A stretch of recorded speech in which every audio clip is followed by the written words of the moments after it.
영광의 하나님을 뵙는 복된 주일 예배의 자리에 나오신 성도 여러분을 우리 주님의 이름으로 환영합니다. 오늘 2부 예배 후에는 재직회로 저희들이 모이겠습니다. 모든 재직들은 또 본당에 그대로 남아주시면 우리가 예배에 이어서 재직회로 우리가 잠시 갖도록 하겠습니다. 또 재직 아니신 분들은 이제 친교실에 가셔서 또 커피와 함께 또 붕어빵이 맛있는 붕어빵이 마련되어 있으니까 즐거운 교제 나누시고 가시기 바랍니다. 이제 다음 주일은 추수감사 주일로 우리가 예배를 드리겠습니다.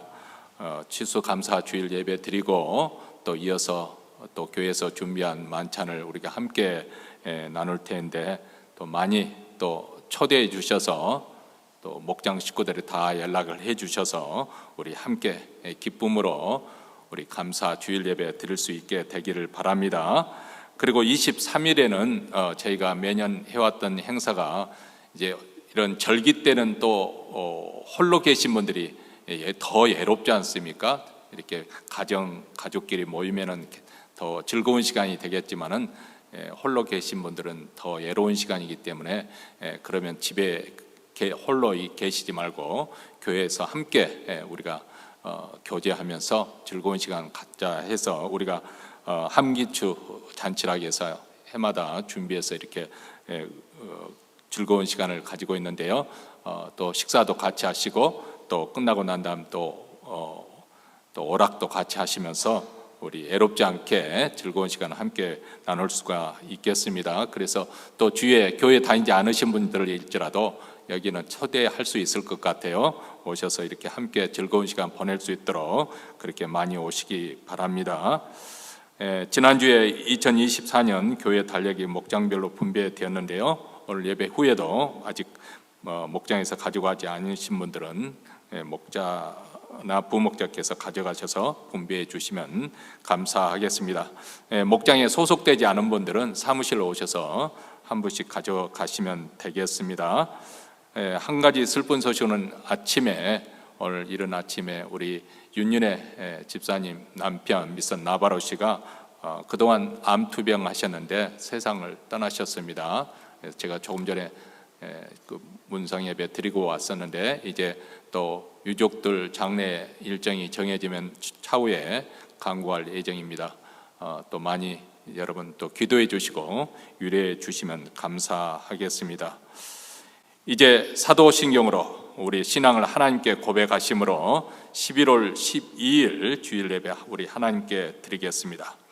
전능하사 천지를 만드신 하나님 아버지를 내가 믿사오며 그의 아들 우리 주 예수 그리스도를 믿사오니 이는 성령으로 잉태하사 동정녀 마리아에게 나시고 본디오 빌라도에게 고난을 받으사 십자가에 못 박혀 죽으시고 장사한 지 사흘 만에 죽은 자 가운데서 다시 살아나시며 하늘에 오르사 전능하신 하나님 우편에 앉아 계시다가 저리로서 산 자와 죽은 자를 심판하러 오시리라. 성령을 믿사오며 거룩한 공예와 성도가 서로 교통하는 것과 죄를 사하여 주시는 것과 몸이 다시 사는 것과 영원히 사는 것을 믿사옵나이다. 아멘. 우리 다 함께 일어나셔서 찬송가 50장 우리 하나님을 찬송하겠습니다.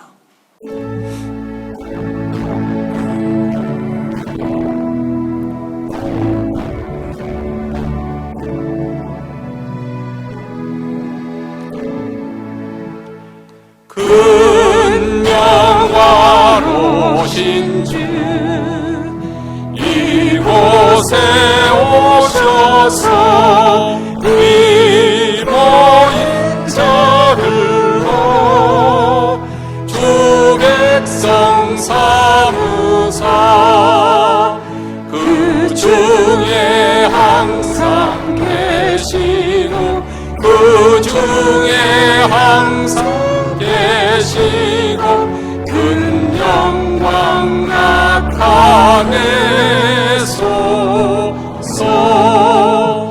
이 백성 기도와 또 예물 드림이 양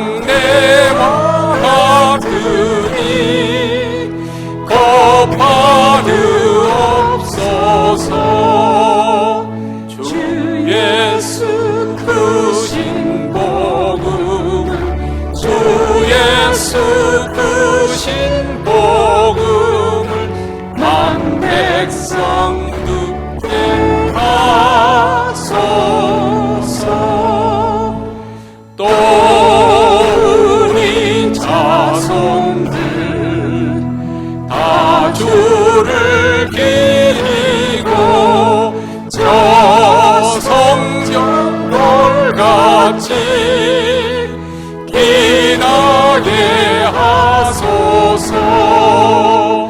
주 구원하신 능력을, 주 구원하신 능력을 늙은 날까지 주소서. 주 믿는 만민이 잠도를 지키며 예 성도들 같이 주 찬송하다가 저 천국 보좌 앞에서, 저 천국 보좌 앞에서 늘 찬송하게 하소서. 아멘. 이 시간에 우리 마음을 합해서 하나님 앞에 기도할 때 먼저 오늘 우리 예배 가운데 우리 하나님의 영광이 나타나서 하나님의 거룩 속에 저희들이 압도되는 그런 주일 예배가 이루어질 수 있도록 주의 영광을 나타내 주시옵소서. 우리 교회뿐만 아니라 몬트레는 모든 교회들, 특별히 우리 한인교회, 우리 모두 다 하나님의 임재가 생생하게 느껴지고 하나님을 경험하고 돌아갈 수 있도록 주여 주의 영광의 빛을 우리에게 비춰 주시옵소서. 주님의 영광을 구하는 기도를 먼저 드리십시다. 두 번째로는 세상이 흉흉하고 날마다 전쟁과 난리의 소문을 듣지만은 하나님이 이런 가운데서도 복음의 역사가 더욱더 힘있게 일어나기를 원합니다. 오늘은 특별히 선교사님과 또 선교단체를, 목장과 교회에서 섬기고 있는 선교사님들을 기억하면서 저들을 위해서 기도할 때 하나님 저들의 말씀이 증거하는 그 말씀의 권세가 있게 하시고, 또 이적과 기적과 병고침의 역사, 귀신이 쫓겨나가는 그런 능력의 역사가 나타나게 하여 주셔서 우리 하나님의 살아계심을 보여주시고, 또 예수 그리스도의 그 사랑의 복음이 땅끝까지 증거되고 전파될 수 있도록 위해서 선교사님과 선교단체를 위해서 기도하십시다.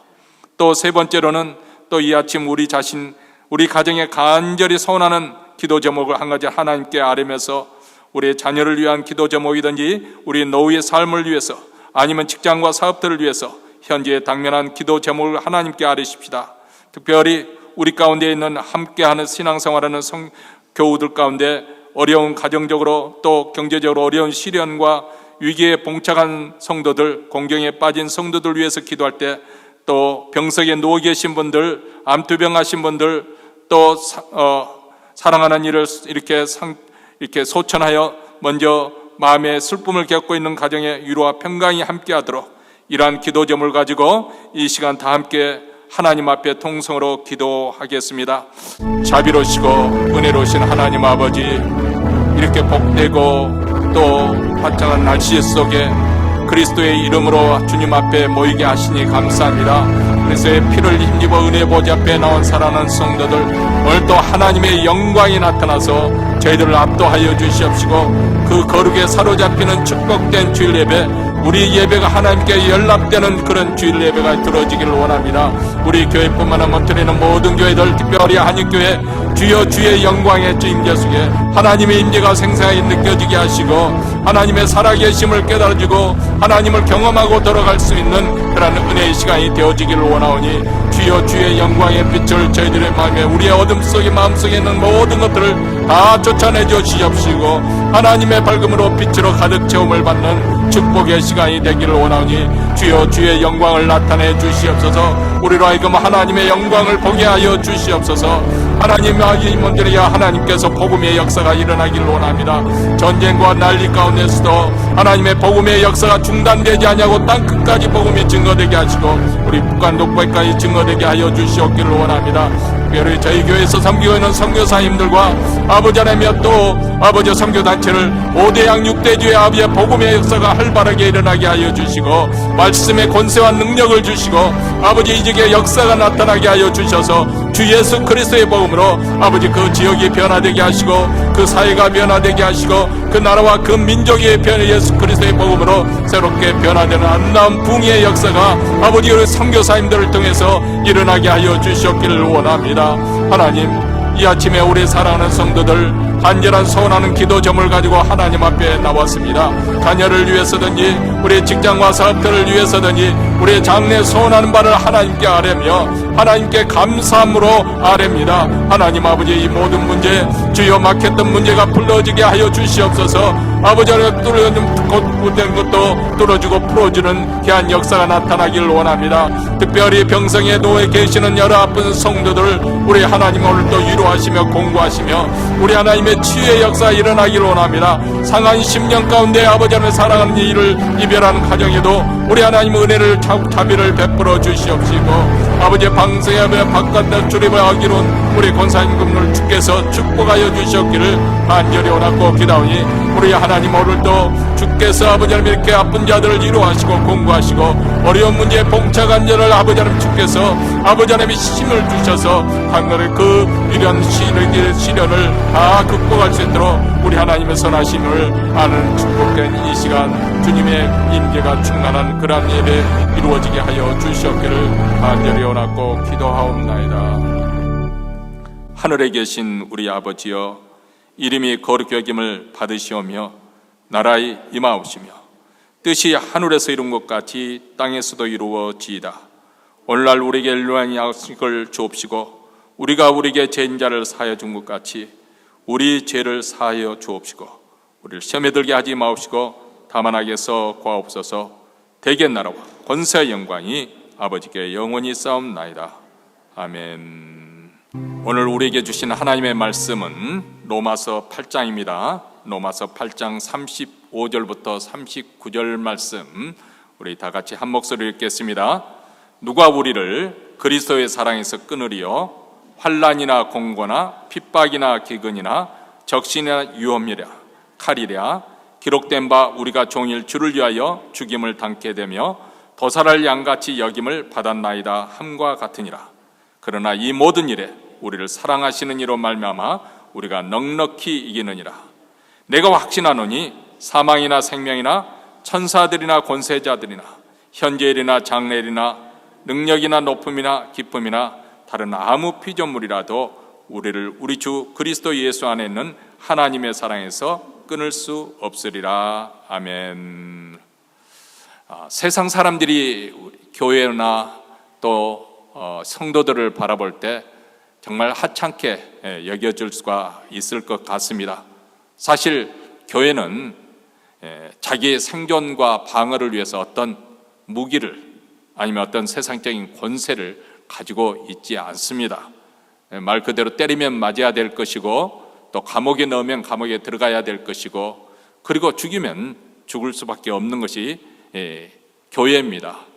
또 그렇다고 해서 억지로 사람들에게 헌신이나 충성을 강요할 수도 없는 것이죠. 회사처럼 돈을 줘가면서 충성심을 요구할 수도 없는 것이 교회가 아니겠습니까? 그런데 교회가 가지고 있는 것은 세상과 구별될 수 있는 것 한 가지, 십자가 복음입니다. 물론 세상 사람들 눈에는 이 십자가의 복음마저도 정말 보잘것없고 아니 한 걸음 더 나가서 어리석고 미련하게 보일 수밖에 없습니다. 그래서 한마디로 교회는 세상 사람들이 볼 때는 아주 뒤떨어진 정말 잊혀져가는 그런 존재로 취급당하기가 쉬운 것이죠. 그런데 우리가 오늘 말씀을 우리가 읽게 되면 우리 하나님의 백성들은 결코 망하지 않을 것이다. 무너지지 않을 것이다. 그런 확신을 갖게 됩니다. 오히려 넉넉히 이기게 될 것을 약속해 주기 때문에 그렇습니다. 아무리 세상의 권세로 인해서 아무리 세상의 그 악한 자의 성길에 의해서 교회가 핍박을 당한다 하더라도 마귀의 계계로 인해서 교회가 엄청난 시련과 환난에 들어간다 해서 교회는 이 말씀이 있기 때문에 결코 무너지지 않을 것이다. 악한 영들이 교회를 무너뜨리려고 강교한 술책을 하여도 하나님께서 함께 하실 것이고 하나님께서 하나님의 자녀들과 함께 하실 뿐만 아니라 하나님의 자녀들을 사랑하시는 그 사랑으로 인해서 그 누구도 교회를 무너뜨릴 수 없을 것이다. 그렇게 생각합니다. 그래서 우리 주님께서 이렇게 약속하셨지 않습니까? 마태복음 16장 18절에 또 내가 내게 이르노니 너는 베드로라. 내가 이 반석 위에 내 교회를 세우리니 음부의 권세가 이기지 못하리라. 음부의 권세가 이기지 못할 것이다. 우리 주님이 말씀하시는 대로 지난 2000년 동안 교회는 과거에 무서운 핍박이 있었음에도 불구하고 아예 기독교를 이 지상에서 통째로 뿌리째 뽑아버리려고 하는 그런 무서운 박해가 있었음에도 불구하고 과거에도 그래하였거니와 앞으로도 계속 이기고 승리하게 될 것이라는 것입니다. 물론 그렇다고 해서 현재 교회에 문제가 없는 것은 아닙니다. 종종 들려오는 교회의 추문을 아주 문제가 많다는 것을 우리가 알고 있고, 또 어쩌면 기독교에 가르치는 그 가르침이 시대에 뒤처져서 곧 도태될 그런 상황도 싶습니다. 오늘 일부 예배 끝나고 난 다음에 잠깐 커피를 마시면 그런 이야기 했어요. 시대가 얼마나 달라졌는지, 정말 예전 같으면은 자녀가 그런 소리 하면 등짝이라도 때리고 그럴 때인데 요즘에는 오히려, 제가 이런 말을 드려서 해도 되려는지 모르겠지만은, 제가 또 안면이 있는 어느 목사님이 한 번은 그런 말씀을 하시더라고요. 자기에게 그 관연한 딸이 있어요. 35이 넘었는데도 아직도 결혼을 못하고 있어요. 못하고 있는 건지 안 하고 있는 건지는 모르겠어요. 요즘 자녀들이 결혼을 대체적으로 늦죠. 그리고 결혼하더라도 또 아이를 낳지 않으려고 하는 그런 경향이 아주 뚜렷하고 그런 상황이 있습니다. 그래서 예전 같으면 정말 말 그대로 다리 몽둥이나 부러뜨릴 만한 그런 말을 이 목사님 하시는, 그냥 자기 딸이 보고 답답한 나머지 어디 가서 손주라도 하나 낳아가지고 왔으면 좋겠다. 예전에 그런 말 하면은 정말 펄쩍 뛰고 야단친데 요즘에는 하도 결혼을 하지 않으니까 답답해가지고 말 그대로 아무나 어디나 가서 아이라도 낳아가지고 왔으면 참 좋겠다. 그런 말에서 우리가 시대가 정말 달라지기는 달라졌네 하고 웃었습니다. 사실 교회의 가르침은 이 시대의 상황을 제대로 따라가지 못하는 것처럼 아주 구식 시대, 마치 앞으로 교회는 도태되어야 될 마땅할 그런 존재가 아닌가, 그렇게 취급을 받습니다. 그런데 그럼에도 불구하고 교회는 이렇게 여러 가지 부족한 듯 보이고 어리석은 듯 보이지만 결국 승리하게 될 것이라는 것입니다. 그것도 넉넉히 이길 것이라고. 왜 그럴까요? 우리 하나님의 사랑이 있기 때문에. 여러분, 현재 삶이 힘들고 그리고 고통스럽습니까? 낙심되고 또 지치셨나요? 우리 신앙생활도 시시하고 지루하고 재미가 없습니까? 그런데 야곱을 한번 생각을 해보세요. 구약성에 보면 야곱이 7년 동안 아주 뼈 빠지게 밤낮을 가리지 않고 수고를 합니다. 왜요? 사랑하는 라헬을 얻기 위해서, 라헬과 결혼하기 위해서. 그래서 뼈 빠지게 7년 동안 수고를 해서 이제 첫날 밤을 치르고 났는데 그 아침에 보니까 자기가 연모하던 그 라헬이 아니라 레아였습니다. 그러자 애삼촌 라반에게 항의를 합니다. 이건 계약에 어긴 거 아닙니까? 분명히 내가 라헬을 위해서 수고를 했는데 왜 첫째 딸 레아를 주었습니까? 그러니까 우리나라 법은 그렇지 않다. 큰 딸을 먼저 시집을 보내야지 큰 딸을 제쳐놓고 둘째 딸을 보낸 법이 없다.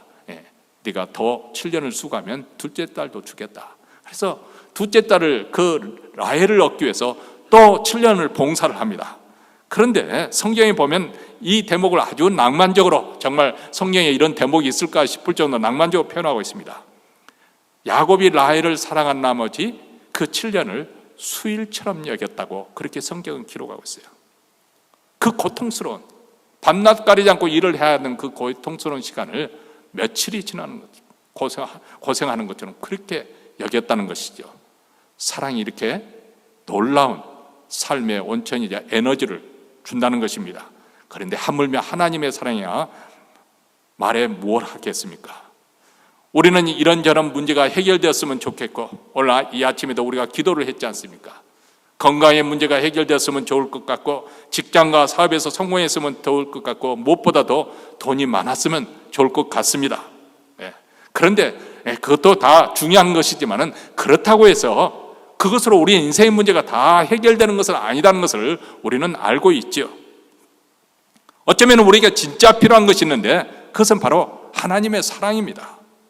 이 하나님의 사랑이 우리를 하여금 영광의 그날 하나님 앞에 점과 흠도 없이 주름 잡힌 것 없이 그 세우는 그날까지 우리를 이끌고 갈 줄로 믿습니다. 오늘 본문에서 그것을 우리에게 말씀해 주고 있어요. 넉넉히 이기게 하는 하나님의 사랑에 대해서 오늘 우리가 말씀을 듣기 원합니다. 우리는 지난 시간에 사도 바울의 4가지 질문 그리고 답변을 통해서 우리 구원이 얼마나 확실한 것인지를 분명하게 배웠습니다. 만일 하나님이 우리 편이라면 누가 감히 우리를 대항하겠습니까? 자기 아기들까지 아끼지 아니하고 우리에게 내어주신 이가 어찌 아들과 함께 모든 것을 주지 아니하겠습니까? 하나님이 택하신 자들을 누가 고발하겠습니까? 우리를 의롭다 인정하신 분이 하나님이신데 누가 우리를 죄인으로 단죄하겠습니까? 예수 그리스도께서 우리 죄를 대신하여 죽으시고 그리고 다시 살아나셔서 하나님 우편에 앉아 계셔서 우리를 위해서 지금도 간구해 주십니다. 자, 우리가 이렇게 받은 은혜가 얼마나 놀라운 것인지요. 사실 이런 가르침, 이런 교리를 우리가 깨닫지 못하면 우리가 영적 전투에서 승리할 수가 없는 것이죠. 근데 우리가 문제는 우리가 배웠음에도 불구하고 우리가 자주 까먹는다는 거예요. 그것을 여러분께서 들은 것으로 만족하지 않아야 될 이유가 있습니다. 일주일 동안 그 말씀을 다시 한번 묵상하면서 마음에 새기는 그런 작업이 우리에게 필요한 것인데 사실 이 받은 은혜를 우리가 까먹어 버리면 우리 믿음이 흔들리는 거죠. 위기가 오면은 우리는 까맣게 은혜 받은 것을 잊어버리고 다시 염려하게 되고 걱정하면서 의기소침함 살아갑니다. 그래서 얼마 전 세상을 떠난 팀 켈러 목사님의 설교문에 이런 내용이 나옵니다. 그분이 우리에게 주시는 도전이죠. 생각해보라. 두려운가? 그렇다면 당신은 하나님이 나의 편이라는 사실을 생각하지 않는 것이다. 당신이 지금 염려하고 있는가? 그렇다면 하나님이 자기 아들을 아끼지 아니하시고 내어주실 것을 생각하지 않고 있는 것이다. 지금 죄책감을 느끼고 있는가? 그렇다면 하나님이 의롭다 하신 것을 생각하고 있지 않는 것이다. 다시 한 번 더 우리가 받은 은혜와 의롭다 하시는 진리를 생각해 보라. 이것은 메마른 교리의 문제가 아니라 지금도 살아 역사는 하나님의 말씀이다.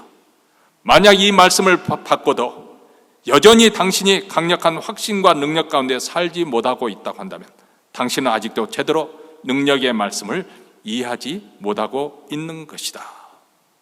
자, 우리는 지난 시간에 하나님께서 어떻게 우리 구원에 대해서 확정적으로 확실하게 해주셨는지 그것을 우리가 계속해서 배웠습니다. 그리고 오늘은 한마디로 그 절정, 하나님의 장엄한 구원 역사에서 최고 정점에 도달하는 그런 부분, 바로 클라이막스에 마침내 도달한 것입니다. 자, 오늘 말씀 35절부터 37절을 우리 다시 한번 말씀의 의미를, 그 깊이를 음미하면서 우리 읽도록 하겠습니다. 누가 우리를 그리스도의 사랑에서 끊으리요? 환난이나 공고나 핍박이나 기근이나 적신이나 위험이나 칼이라. 기록된 바 우리가 종일 주를 위하여 죽임을 당게 되며 도살할 양같이 여김을 받았나이다. 그러나 이 모든 일에 우리를 사랑하시는 이로 말미암아 우리가 넉넉히 이기느니라. 자, 그러면 사도 바울이 우리에게 계속 이렇게 어떻게 보면 위로를 주고 힘을 주고 확신을 주는 말을 하고 있다 해서 그가 단지 이론적으로만 우리에게 어떤 교리적으로만 가르치고 있는 것이 아닙니다. 사도 바울은 이미 우리가 배웠던 바 같이 그는 선교사이기도 하지만 동시에 목회자로서 어린 교인들을 잘 양육시키는 그런 목회자의 심정을 가졌던 분입니다.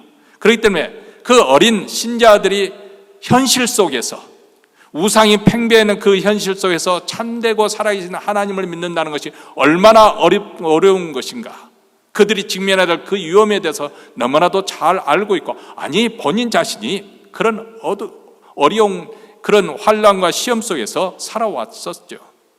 그 당시 기독교인들이 정말 하나님의 사랑을 의심할 수밖에 없을 만한 그런 시험이 있다는 것을, 그런 핍박과 박해가 있다는 것을 너무나도 사도 바울은 잘 알고 있습니다. 자, 오늘 말씀에도 환난이라고 첫째로 말하고 있습니다. 환난이라는 것은 우리가 신앙의 길을 갈 때 필히 마주치게 될 그런 상황입니다.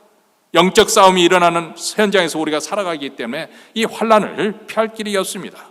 그런데 놀랍게도 환난 중에 우리 하나님께서 주시는 평안을 누릴 수 있는 것이 우리 믿는 자의 삶이기도 합니다. 두 번째로 우리 믿는 자들에게 닥치는 것은 공고합니다. 공고. 이것은 환난을 통과할 때 우리가 내적으로 느끼는 감정을 말하고 있는 것이죠. 여러분, 과거에 그 유럽에서는 그 사형 선고를 받은 사람의 죽이는 여러 가지 사형 방법이 있겠지만 그 중에 한 가지가 하면 아주 무거운 돌을 사람을 눕혀놓은 그 사람에 올려놓는 거예요. 그러니까 얼마나 말할 나이가 없겠죠. 무거워서 그 압박을 하는 것으로 이게 눌리는 이 상황, 이게 공고합니다. 앞뒤가 꽉 막혀서 어떻게 피할 길이 없는 그런 상황을 지금 의미하고 있는 것이죠. 세 번째로는 핍박입니다. 역사적으로 수많은 그리스도인들이 예수를 믿는 믿음 때문에 핍박받는 일을 겪어왔습니다. 우리 주님께서는 자신을 인해서 많은 핍박이 있을 것을 예고하였죠. 그래서 마태복음 산상수훈에도 보면 나를 인하여 너희를 욕하고 핍박하고 거짓으로 너희를 거스려 모든 악한 말을 할 때에는 너희에게 복이 나니 기뻐하고 즐거워하라. 하늘에서 너희의 상이 큼이라. 너희 전에 있던 선지자들을 이같이 핍박하였느니라. 다시 말해 우리 믿는 자들에게 핍박이라는 것은 하등에 이상할 것이 아니라는 것이죠. 다섯 번째는 기근과 적신이라고 말하고 있습니다. 이 기근과 적신이라는 것은 네이키드니스, 벌거벗음을 하는데 요즘처럼 천이 없어서 그런 것이 아니라 천이 없어서 배꼽 내고 그러는 것도 아니잖아요. 좀 멋을 내기 위해서 하는 건데 여기서 말하는 네이키드는 그런 것이 아니죠. 한마디로 헐벗고 굶주린 상태. 초대교회에서는 그리스도인이 된 것으로 인해서 핍박을 받고 추방을 당하는 일들, 마을이나 직장에서 쫓겨나서 때로는 산의 동굴 속에서 기거해야 되는 그런 경우도 많았습니다. 심지어는 동네에서 옷이 벗겨진 대로 조롱받는 일도 비일비재했습니다. 그리고 여섯째, 위험. 우리가 주님을 섬기는 사이에 현장에서 만나는 모든 위험들. 사도 바울도 선교 여행 중에 강과 또 강도, 유대인과 이방인들의 위험, 시내, 광야와 바다, 거짓 형제들의 위험, 이런 모든 것들을 겪어야만 했던 것이죠. 자, 일곱 번째는 칼입니다. 이것은 순교를 의미하죠. 죽음. 사도 바울도 최후에는 마지막으로 그가 믿는 신앙으로 인해서 목뱀을 당하는 순간을 맞이했습니다. 사도 바울뿐만 아니라 우리 주님의 제자들, 많은 형제들이 이렇게 핍박으로 인해서 처형당했고, 심지어는 초대교회 지도자였던 폴리갑이라는 사람은 화형을 당하였습니다. 왜냐하면 그리스도의 사랑을 포기하지 않았기 때문에. 도리어 그 죽음을 통해서 그리스도의 사랑을 증거했던 사람들입니다. 자, 사도 바울이 그렇기 때문에 이 오늘 본문에서 열거하고 있는 것은 결코 현실을 과장하거나 아니면 관념적으로 꾸며낸 얘기 아니라 실제적으로 본인 자신이 겪었던 이야기를 이야기하고 있는 것이죠. 그것이 고린도후서에 보면 자기가 겪었던 일, 고린도후서 11장에 나타나 있었는데요, 그는 복음을 위해서 여러 차례 옥에 갇혀야만 했습니다. 매도 수없이 맞고 심지어는 유대인들에게 40에 하나 감한 매를 5번 맞았다 했어요. 40에 하나 감한 매, 그러니까 39대까지 유대에 해당해서 때렸습니다. 이것은 신명기 25장에 나온 그 말씀을 근거로 해서 그러는데, 신명기에서 하나님의 말씀이 때리지 40을 하나 감한 매로 이렇게 제한을 둔 이유가 있습니다. 인간이랑 심리가 참 알 수 없는 심리가 가지고 있어요. 매를 타다 가다 보면 상대방이 불쌍하다 이런 마음이 들어야 되는 거예요. 우리는 상식적으로 당연한데 실제적으로 그렇지 않습니다. 매를 치다 보면 사람이 마음속에 더 분노가 치우르고 살기가 떠오릅니다. 그래서 심하게 매질하다 보면 모질게 매질 맞고 죽는 경우가 생기거든요. 그래서 하나님께서 우리 인간의 그런 약점을 아시기 때문에 40을 넘지 못하고 40에 하나 감매로 이렇게 규정해 놓은 거죠. 그래서 사도 바울이 자기 동족을 사랑하는 마음으로 가는 곳마다 해당을 먼저 복음을 전합니다. 근데 여기에 또 참 하나님의 놀라운 섭리가 있어요. 해당을 찾아가서 복음을 전하다 보니까 유대인들에게 시기를 받아서 5차례나 그렇게 40에 하나를 감한 매를 맞았습니다. 총 195번을 맞았다는 것인데 엄청난 매타작을 당한 거죠. 그런데 그런 무서운 핍박 속에서 거기서 교회가 탄생하는 거예요. 왜냐하면 그 해당에는 유대인들뿐만 아니라 비록 이방 사람들이지만 헬라 사람들이지만은 여호와 하나님을 믿고자 하는 그런 경건한 사람들이 있었던 거예요. 그 사람들을 가르쳐서 신학적 용어로 God's fearer, 하나님을 경외하는 사람들이에요. 이 사람들이 복음을 열렬하게 받아들이는 거예요. 유대인들은 예수를 믿어야만 복음을 구원받는다고 하니까, 아니 우리는 태어날 때부터 아브라함의 자손으로서 하나님의 백성인데 무슨 구원을 받아야 되느냐, 반발을 불러일으키는데, 유대인들은 할례를 받지 않아도 모세의 율법을 지키는 그 행위가 없어도 예수를 믿음으로만 구원을 받는 이 복된 소식에 아주 그것을 열렬하게 받아들입니다. 어쨌든 이 일로 인해서 사도 바울이 무섭게 매질을 당했습니다. 그리고 퇴장으로 3번 받았다고 했습니다. 빌립보에서도 도시에서 그 오해를 받아서 매를 맞고 감옥에 갇히는 사건이 있죠. 그리고 돌로 맞았는데, 아마 루스드라에서 복음을 전했던 돌로 침을 당하지요. 그래서 사람들이 죽은 줄 알고 성 밖으로 끌어냈는데 하나님께서 그를 다시 살리셨어요. 그가 벌떡 일어나서 성 안에 들어갑니다. 여기서 일어났다는 그 용어를 보면 하나님께서 예수 그리스도를 죽은 자 가운데 살리셨다, 그 동사를 사용하고 있어요. 하나님이 사도 바울을 다시 회복시켜 주신 거예요. 그리고 3번 배가 파선하는, 그래서 일주야를 기쁨 가운데 지내고 그 밖에 겪어야 하는 위험들이 있었습니다. 이런 육체적인 고난뿐만 아니라 정신적인 고난, 그것은 바로 교회를 위한 염려. 복음을 전파함으로 거기에 성도들이 모여서 교회가 세워졌는데, 그 어린 교회 성도들이 이단으로 해서 거짓 교사들에서 휘둘림을 당하는 것을 보고 안타까워하며 마음 아파한 사도 바울. 그래서 36절에 보면 사도 바울이 자기 자신뿐만 아니라 초기 기독교인들이 당하는 그 환난에 대해서 이렇게 표현을 하고 있죠. 기록된 바 우리가 종일 주를 위하여 죽임을 당게 되며 도살할 양같이 여김을 받았나이다 함과 같으니라. 자, 이 구절은 시편 44편 2절을 인용한 구절입니다. 다시 말하면 구약 성경에서 본 선지자들도 주를 위해서 많은 고난을 당하고, 그리고 심지어 순교까지 당하는 일이 벌어졌다는 것이죠. 히브리서 11장에는 이런 믿음의 사람들에 대해서 열거가 쭉 진행되면서 이렇게 37절부터 38절에 이렇게 표현을 하고 있습니다. 또 어떤 이들은 희롱과 채찍질뿐 아니라 결박과 옥에 갇히는 시험도 받았으며 돌로 치는 것과 톱으로 캐는 것과 시험과 칼에 죽는 것을 당하고 양과 염소의 가죽을 입고 유리하여 궁핍과 환난과 학대를 받았으니 이런 사람은 세상이 감당치 못한, 이렇게 믿음을 지키면서 고난을 당하고 있는 사람이 이 세상은 적합하지가 않다, 그럴 만한 가치가 있는 세상이 아니다, 그것을 세상이 감당치 못하다, 이렇게 표현을 했습니다. 저희가 광야와 산중과 하멸과 토굴에 유리하였느니라. 자, 신약과 구약에 할 것 없이 하나님을 올바르게 바르게 믿고자 하면 핍박이 있다는 거야. 여러분, 오늘 이 시대는 사람들이 이런 부정적인 것을 당하는 것을 굉장히 싫어하는 시대죠. 편리함을 추구하고 안락함을 차지하고 어떻게든 인생을 즐기고자 하는 그런 시대에 우리가 그런 문화 속에 살고 있습니다. 그래서 감기를 걸리든지 어떤 질병이 오면은 어서 빨리 나으려고 하지 않습니까? 약을 먹어서 그렇게 나으려고 합니다. 그리고 또 그것이 심하면 통증을 없애는 그런 약을 줘가지고 통증을 느끼지 않게 하려고 합니다. 그것이 바로 이 시대의 모든 사람들이 바라는 바고, 하나님은 고통 없이 편하게 고난 없이 쉽게 인생을 살고자 하는 것이 사람들이고, 사람들이 다 그런 상황으로 살고 있다 보니까 우리 신앙생활마저도 쉽게 살려고 하는데, 여러분, 우리가 말씀을 잘 살펴봐야 됩니다. 하나님이 우리 믿는 자에게 주시는 하나님의 뜻은 고난에서 면제시키고 주고 환난에서 면제되고, 아무런 고통 없이 예수 믿는 사람들은 자식도 다 잘 되고, 또 직장에서도 승진을 하고, 또 사업에서 돈을 많이 벌고, 그리고 건강도 병도 척척하고, 그것이 아니라는 거예요. 아니, 그렇게 될 수도 있는 것이지만은 그것이 하나님의 뜻이 아니고, 하나님의 뜻은 어디 있느냐? 그런 환난과 그런 고난 속에서도 우리 하나님이 함께 하시겠다는 거예요. 잘 이해하셔야 됩니다.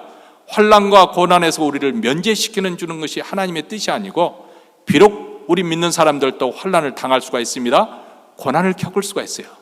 그런데 그런 환난과 고난 속에 우리 주님이 함께 하실 것을 약속하고 계시고, 우리에게 그것을 이기도록, 우리를 구원하시도록 역사하실 것에 대한 약속입니다.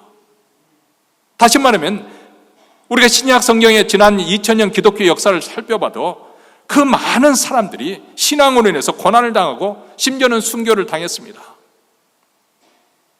우리는 예수 믿으면 다 잘 될 줄만 알았는데 많은 사람들이 고난 가운데 그 고난의 길을 피하지 않고 구차하게 죽음을 피할 수 있음에도 불구하고 그 순교의 길을 걸어갔습니다. 말 그대로 세상적인 관점에서 보면 망했어도 수백 번 망했어야 될 거, 진작 망했어야 될 것 같은데, 그런데 그 모든 시련과 그 모든 고난 속에서도 여전히 교회는 살아남았습니다. 왜냐하면 그리스도의 사랑이 그들을 붙잡고 있기 때문에 그렇습니다. 그리고 그들은 자신의 죽음을 통해서 우리가 섬기고 있는 예수 그리스도, 우리를 붙잡아주는 예수 그리스도의 사랑이 얼마나 놀라운 것인지, 심지어는 자기 생명보다 더 가치 있는 것인 것을 순교를 통해서 증거해 준 것입니다. 하나님의 뜻은 우리 믿는 자들이 고난과 환난에서 면제받는 데 있는 것이 아니라 오히려 고난을 당하더라도 고난을 잘 이겨내면서 그리고 그 가운데서 믿음으로 승리하는 우리 하나님이 원하시는 것입니다. 환난 속에서 우리 하나님은 그렇기 때문에 함께 하실 것이고 또 우리에게 능력을 주실 것이고 그리고 그 사랑으로 붙잡아 주실 것이기 때문에 우리는 이기게 될 줄로 믿습니다. 그래서 37절에 그러나 이 모든 일에 우리를 사랑하시는 이로 말미암아 우리가 넉넉히 이기느니라. 물론 저도 그렇습니다만 여러분들도 고난을 좋아할 사람은 아무도 없습니다. 구태여 고난을 찾아갈 필요도 없어요. 언젠가는 찾아올 것이기 때문에 구태여 찾아갈 필요도 없어요. 그러나 오늘날 우리가 자칫하면 세상 문화 속에 살다 보니까 너무 안일한 것만 추구하다가 너무 편한 것만 추구하다 보니까 이런 고난에 대해서 우리가 미래의 집을 겁을 먹고 두려워하고 있지 않는가? 여러분, 우리가 두려워하면 올무에 빠집니다. 올무에 빠져요. 우리가 신앙생활을 제대로 할 수 없어요. 마음을 단단히 먹어도 물론 부족할 것이지만 그러나 중요한 것은 하나님께서 하나님의 사랑이 우리를 붙잡고 계시기 때문에 우리를 하여금 넉넉히 이기게 하실 것이라는 그 믿음 때문에 우리가 두려워할 필요 없습니다. 여기서 넉넉히 이긴다 이 말은 모아된 콩코라라는 단어를 쓰고 있습니다. 이기는 자, 정복자 이상으로 우리가 승리하게 될 것이다. 예수 그리스도와 함께 고난과 시련을 정복한 죄로 살아가는 것이죠.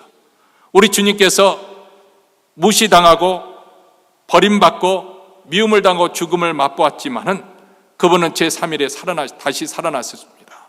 부활의 영광을 받으셨고 하늘로 승천하셨고 하나님 보좌 우편에 앉으셨습니다. 보좌 우편에 앉으셨다는 것은 하나님께로부터 모든 권세와 또 고난을 위임받으셨다. 그분은 불갑을 왕으로서 우주 만물을 통치하실 것이고 그리고 장차 다시 오셔서 원수 대적을 이기실 것입니다. 그분은 이기고 또 이기실 것입니다. 그리고 우리는 그리스도 안에서 그리스도와 연합하였기 때문에 그리스도와 함께 이기는 승리자로 살게 될 것입니다. 여러분, 깊게 생각해 보십시오. 우리가 어떤 존재인지 환난을 당할 때 다시 한번 생각해 보십시오. 우리 주님께서 우리를 주님의 사랑으로 해서 넉넉히 이기게 하실 것입니다. 사도 바울도 그렇게 말했습니다. 주께서 내 곁에 서서 나를 강건케 하심으로 나로 말미암아 전도의 말씀에 온전히 전파되 이방인으로 듣게 하려 하십니다. 내가 사자 입에서 건지오느니라. 한때 복음을 전하다가 원수 대적으로 인해서 사자 입에 사자입은 꼼짝없이 죽을 수밖에 없는 그런 상황을 지금 말하고 있는 것인데 그 사자입에서 건지움을 받았어요. 무엇으로 인해서? 그리스도의 사랑으로 인해서. 우리의 힘과 능력으로 이기는 것이 아니라 바로 우리를 사랑하시는 이로 말미암아 우리는 이기는 줄 믿습니다. 요행이나 간신히 이기는 정도가 아니라 넉넉히 이기는 것, 완전하고도 압도적인 승리가 우리 믿는 자에게 이루어질 것을 믿습니다. 그래서 38절과 39절에 다시 한번 우리에게 사도 바울이 확인시켜주고 있습니다. 우리 다시 한번 읽겠습니다. 내가 확신하노니 사망이나 생명이나 천사들이나 권세자들이나 현재일이나 장래일이나 능력이나 높음이나 기쁨이나 다른 아무 피조물이라도 우리를 우리 주 그리스도 예수 안에 있는 하나님의 사랑에서 끊을 수 없으리라. 이게 가장 먼저 나오는 게 사망입니다. 왜냐하면 사람들이 가장 두려워하는 것이 사망이기 때문에. 사실 우리 나이가 들어가면 들어갈수록 죽음이라는 것이 점점 현실적으로 느껴지기 시작합니다. 젊었을 때는 죽음 그러면 나하고는 별로 상관이 없지 그렇게 느껴질 수 있어요. 다른 사람. 그런데 조금 나이가 들어가면 우리 가족에도 이렇게 죽음이 현실적으로 다가올 수 있는 거구나. 그리고 더 나이가 들어가면 죽음이 바로 나의 일이 될 수 있구나. 이것을 체감하게 되는 것이죠. 그렇잖아요. 오늘 아침에 세상을 떠나는 분도 이제 비록 암투병하고 있어서 병원에서 더 이상 치료할 수 없다고 해서 집으로 모셨지만은 이렇게 훌쩍 떠날 줄은 몰랐다는 것이죠. 아니, 그 이구동성으로 하시는 부모님들을 세상 먼저 떠난 분 하신 분들이 있어요. 이렇게 훌쩍 그렇게 떠날 줄 몰라요. 너무나도 황급하게. 사실 나이가 들어가면 가장 염려되고 두려워하는 것 중에 하나가 바로 죽음입니다. 죽음의 문제. 왜냐하면 죽음은 우리를 사랑하는 가족으로부터 떠나야 하기 때문에, 우리가 살던 세상으로 떠나야 하기 때문에, 그렇기 때문에 가장 두려운 것이죠. 그런데 사람들은 이 두려움의 공포에 전전긍긍할지 모르지만은 우리는 하나님의 사랑으로 인해서 이 죽음의 공포를 이기는 줄 믿습니다. 그래서 사도 요한도 그랬어요. 완전한 사랑은 두려움을 내어쫓는다. 우리가 아직도 두려워하는 것은 하나님의 사랑이 우리 안에 완전히 이루어지지 않았기 때문이야. 자, 이것은 무슨 말이냐면, 사실 사람들이 두려워하는 가장 큰 이유는 무엇이냐면, 그것을 인정하든지 그들 무의식 중에서라도 하나님의 심판을 두려워하는 것입니다. 사람들은 그것을 두려워해요. 왜냐하면 자기 양심이 알거든요. 자기가 선하지 못했다, 자기가 의롭지 못하다는 것을 압니다. 자기는 양심적으로 살아왔다고, 나는 다른 사람에 비해서 비교적 선한 일을 많이 했다, 그렇게 사람들은 주장하지만 누구보다도 자기가 알잖아요. 그렇기 때문에 죽음이 들어온 것이죠. 왜냐하면 하나님과 대면할 그날이 기다리고 있기 때문에. 이 하나님의 무서운 심판, 거룩한 심판에 피할 사람이 누가 있겠어요? 그런데 하나님의 사랑이 우리로 하여금 굳건하게, 우리로 하여금 그 두려움에서, 공포에서 자유하게 하는 거예요. 왜냐하면 하나님의 사랑을 믿기 때문에, 나를 구원하시는 하나님의 그 사랑이 나를 붙잡고 있기 때문에 죽음의 공포를 디디고 일어설 수 있는 것이죠. 그렇기 때문에 우리가 신앙생활을 하는 가운데, 여러분 특별히 이제 나이가 점점 고령화되어지면서 죽음이 현실화되지 않습니까? 이것을 우리가 피하려고, 그 죽음에 대해서 생각하지 않으려고 할 것이 아니고, 나를 잡아서라도 깊게 한번 숙고해 봐야 됩니다. 현재 나는 죽음에 대해서 준비가 되어 있는지. 이 말은, 제가 이 말씀을 드리는 것은 내가 얼마나 의롭게 살았는지, 내가 얼마나 착하게, 그것을 말씀하려는 거 아니에요. 내가 비록 죄인이지만은 그래도 예수 그리스도의 피로 내가 완전히 깨끗하게 씻음을 받았고, 그리고 주님께서 나를 하나님의 백성으로, 하나님의 자녀로 맞이해 주셨기 때문에 내가 죽는다 할지라도 우리 주님의 대속의 죽음으로 인해서 나는 그 심판에서 지나갔다, 그 정죄에서 우리는 벗어났다, 이것을 확신하고 있는 것인지 한번 우리가 스스로 우리 자신에게 확인을 해야 됩니다. 두 번째는 생명도 우리 하나님의 사랑에서 끊을 수 없는, 생명이란 게 왜 두려울 것이 아닌데 왜 이렇게 말씀하는, 왜냐하면 살아있는 동안, 살아가는 것 자체가 사실 우리로 하여금 위협적인 것들이 많이 있지 않습니까? 가장 큰 그 유혹은 우리로 하여금 하나님의 뜻에 따라 열매를 맺지 못하게 하는 것. 그래서 예수님께서도 그 씨 뿌리는 비유를 통해서 가시떨기에 떨어진 씨앗이 그 기운에 막혀서 결실을 맺지 못하게 되는데, 이것은 무엇을 의미하면 이생의 염려와 재리와 일락의 기운이 막혀 온전히 결실치 못하고, 다시 말하면 신앙생활을 하더라도 여전히 일상생활에서 염려가 많고, 그리고 세상의 재미에 대해서 미련이 많고, 그리고 또 돈을 모으려는 그런 욕심이 우리로 하여금 하나님이 원하시는 그런 열매들을 맺지 못하게 한다는 것입니다. 그래서 디모데후서 4장 10절에 보면 사도 바울이 대만은 이 세상을 사랑하여 데살로니가로 갔다고 슬프게 고백하고 있습니다. 한때는 믿음을 생활을 한다고 헌신해서 사도 바울을 잘 쫓아다니면서 선교하는 일에 함께 돕고 협력했던 자였는데 그만 그가 사도 바울의 감옥에 갇히니까 마음에 동요가 일어났습니다. 예수를 저렇게 열심히 잘 주님을 위해서 헌신했는데 결국 늙은 말년에 감옥 속에 갇히는 것인가? 마음이 흔들렸어요. 그는 세상을 사랑해서 자기 고향으로 돌아갔다고 그렇게 말합니다. 여러분, 우리가 신앙생활 할 때까지 잘 가야 하는 것인데, 물론 우리 하나님께서 도우실 것이지만은 내 자신도 우리가 이런 세상에 마음을 빼앗기지 않도록 우리가 조심해야 되는 거예요. 그리고 이어서 천사들이나 권세자들이나 영적인 존재들을 말하는 거죠. 설령 그들이 우리를 하나님의 사랑부터 분리시키려고 해도 끊을 수가 없을 것이다. 그리고 현재 일이나 장래일도, 현재도 지금 우리가 고통에 직면하고 어려운 일들이 있지만은 현재 그런 일이 있다 할지라도, 아니 장차 더 어려운 일이 닥친다 할지라도 그리스도 안에 있는 하나님의 사랑에서 우리를 결코 끊지 못할 것이다. 이 세상의 어떤 능력도, 높음이나 기쁨도, 이 세상에 존재하는 그 어떤 피조물도 우리를 그리스도의 사랑에서 끊을 수 없을 것이다.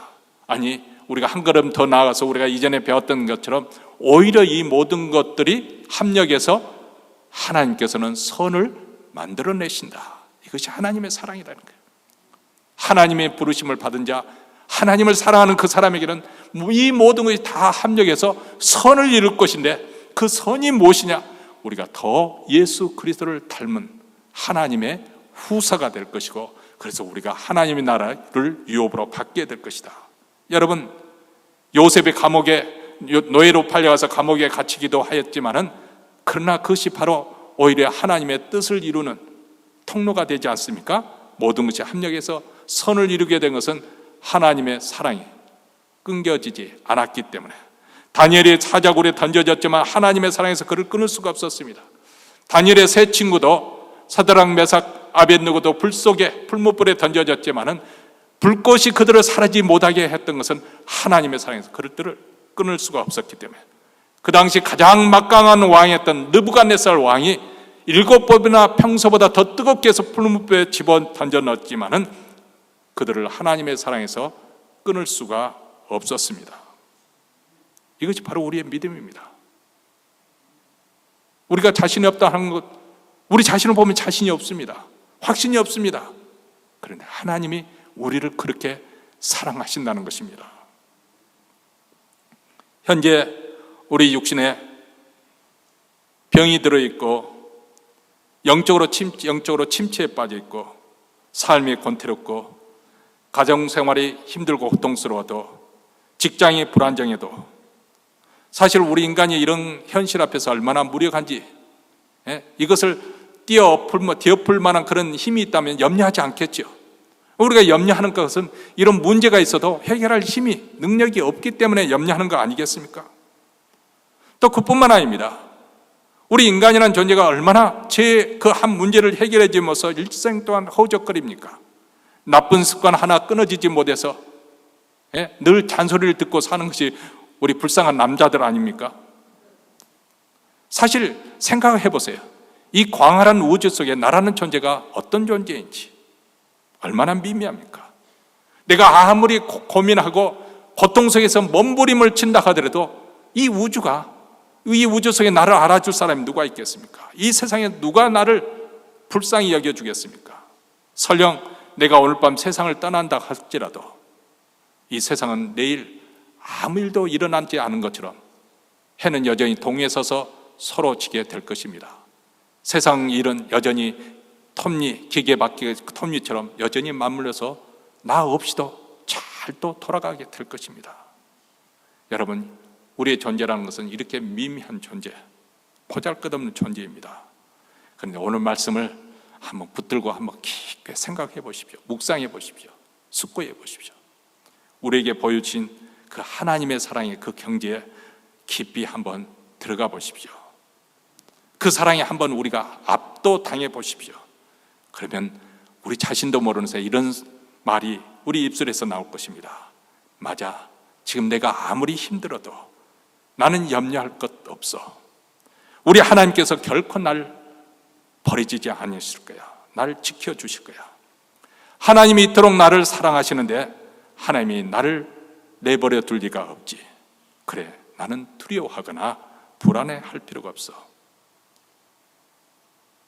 내가 아무리 미미한 존재라 할지라도, 보잘것없는 존재라도, 여전히 영적 생활에서 실패하고 있는 존재라 할지라도, 아무리 내 믿음이 보잘것없고 볼품없는 그런 약한 믿음이라 할지라도, 그러나 하나님의 사랑이 믿어지고 깨달아지고 그 사랑이 내 가슴에 와 부딪히게 되면 오히려 내 입술에서 찬송이 흘러나오게 될 줄로 믿습니다.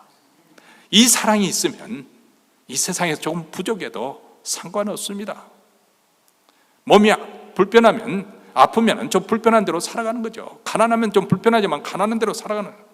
그럴지라도 하나님의 넘치는 사랑이 있으면 이것을 너끈히 이기고도 남을 것이고, 이 사랑이 결코 그리스도 안에서 끊어지지 않을 것이기 때문에 우리는 세상에서 당당히 살아갈 수가 있습니다. 염려하지 않습니다. 왜냐하면 이런 하나님의 사랑에 대한 확신이 있기 때문에 그렇습니다. 그런데 너무나도 우리는 그 사랑의 깊이와 넓이와 높이에 대해서 정말 모르고 살지 않습니까? 마치 철들지 않은 자식이 부모의 사랑에 이해가 부족한 것처럼 우리 인생도 하나님의 사랑에 대해서 이해가 부족한 것이 사실입니다. 감히 그 하나님의 사랑을 누가 측량할 수 있겠습니까? 그래서 찬송가에서도 하늘을 두루마리 삼고 바다를 먹물로 삼아도 하나님의 그 사랑을 다 기록할 수가 없다, 그렇게 말하고 있지 않습니까? 자, 분명한 것은 오늘 기록된 이 말씀대로 우리를 향한 하나님의 놀라운 사랑이 역사하고 있다는 것입니다. 그렇기 때문에 우리의 구원은 확실하고도 분명하다는 거예요. 로마서 1장의 16절부터 시작되었던 우리의 구원의 여정이 마침내 이 8장 마지막 39절에서 완성점에 이르는 거예요. 그 다음에도 로마서는 계속되고 있지만은 여기서 우리의 구원은 완성되는 거예요. 더 이상 갈 데도 없어요. 더 이상 이제 부족한 것도 없습니다. 왜냐하면 하나님의 사랑이 우리를 붙잡고 계시기 때문에 우리는 영광의 그날, 우리는 부활의 그 영광의 몸을 입고 하나님 앞에 서게 될 텐데, 그 영광을 바라보면서 우리는 즐겁고요, 기쁨이 충만한 가운데 주님과 영원히 거하게 될 것입니다. 이것을 우리가 확신하는 것은 비록 내가 믿음이 지금은 부족하지만은 하나님의 사랑이 결코 끊어지지 않을 것이기 때문에, 하늘이 두 조각 나도 끊어질 수 없는 이 사랑을 우리가 기억하고 감사하고 찬송할 수 있게 되기를 바랍니다. 그래서 우리로 하여금 넉넉한 그런 승리가 이루어지는 우리 모두가 되시기를 다시 한번 주의 이름으로 축원합니다. 기도하겠습니다.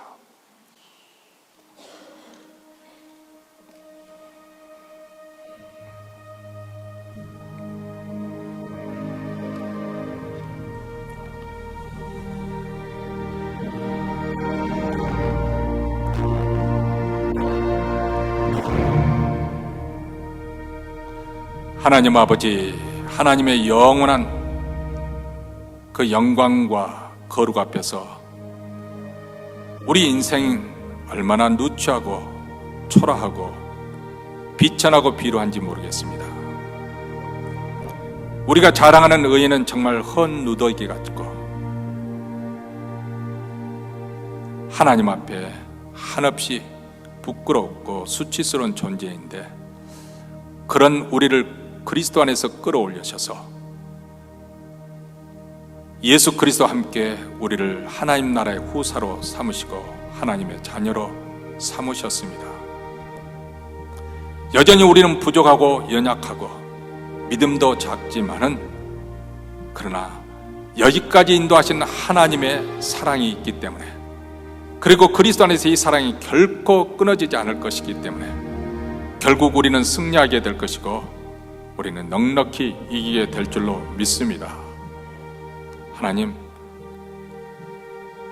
오늘 이 아침 이 말씀을 들으면서 마음이 심히 약해 있고 또 상한 마음을 가지고 있는 자들, 상처받은 심령들, 지치고 연약한 주님의 백성들을 다시금 일깨워 주시고 양손에 능력을 부어 주시고 양 무릎에 힘을 주셔 굳게 서는 귀한 체험이 있기를 원합니다. 성령을 통해서 하나님의 그 사랑이 우리 심령에 부어지는 놀라운 축복의 하루가 되게 하옵소서. 머리로 이론적으로 교리적으로만 깨닫는 것이 아니라 우리 가슴으로 뜨겁게 하나님의 사랑을 체험할 수 있는 축복의 자리가 되기를 원합니다. 오늘도 아버지 하나님, 하나님의 드리는 예배 순서에 따라 정성껏 준비한 예물을 하나님 나라에 바쳐드립니다. 이 예물이 쓰는 것마다 우리 주 예수 그리스도의 그 사랑의 복음이 땅끝까지, 특별히 북한 동포에까지 전파되게 하시고, 지금도 이 땅에 전쟁이 그치지 않고 많은 고통 속에 헐벗고 굶주리는 사람들이 있는데 그들이까지 전파되게 하여 주셔서 하루속히 그 땅에도 샬롬이 임하게 하시고, 오늘 또 예배 드리며 다시 세상을 향해 나가는 사랑하는 성도들 심령에 하나님의 그 위대한 사랑으로 인해서 저희들 하여금 당당하게 또 한 주를 믿음으로 승리하며 살도록 도와주시옵소서. 우리 주 예수 그리스도 이름으로 기도합나이다. 아멘. 우리 다 함께 일어나셔서 찬송가 404장 결단하는 마음으로 부르시겠습니다.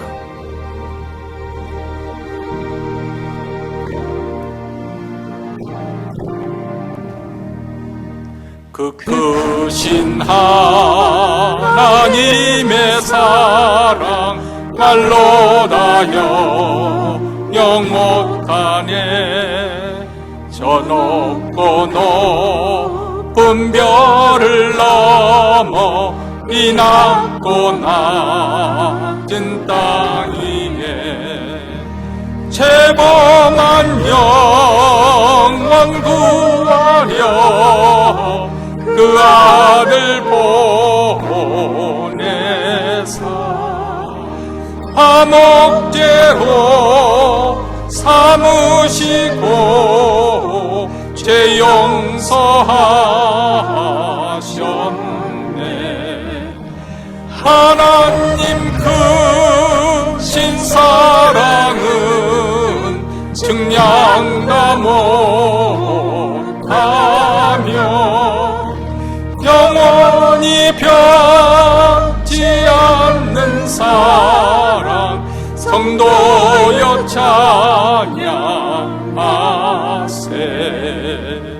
괴로운 시절 지나가고 땅 위에 영화세할 때 주 믿지 않던 영혼들은 큰 소리 외쳐 울어도 주 믿는 성도들에게 큰 사랑 베푸사 우리의 죄 사했으니 그 은혜 잊을까.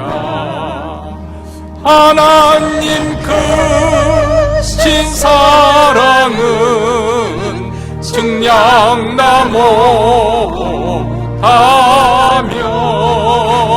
영원히 변치 않는 사랑 성도여 찬양하세. 하늘을 두루마리 삼고 바다를 먹물 삼아도 한없는 하나님의 사랑 타기로 갈 수 없겠네. 하나님의 크신 사랑 그 어찌 닿았을까. 저 하늘로 비싸도 채우지 못하리. 하나님 크신 사랑은 증량다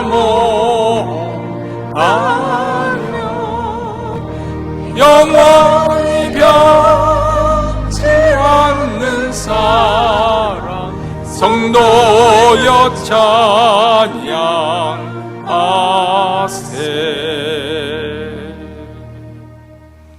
이제는 우리 구주 예수 그리스도의 은혜와 하나님 아버지의 무한하신 사랑과 성령의 교통하심이 그리스도 안에서 결코 끊어질 수 없는 그 사랑으로 인해 넉넉히 이길 것을 확인하고 확신하며 이 자리를 떠나는 사랑하는 주의 백성들, 그 가정과 기업과 교회 위에 영원토록 함께 있을지어다. 아멘.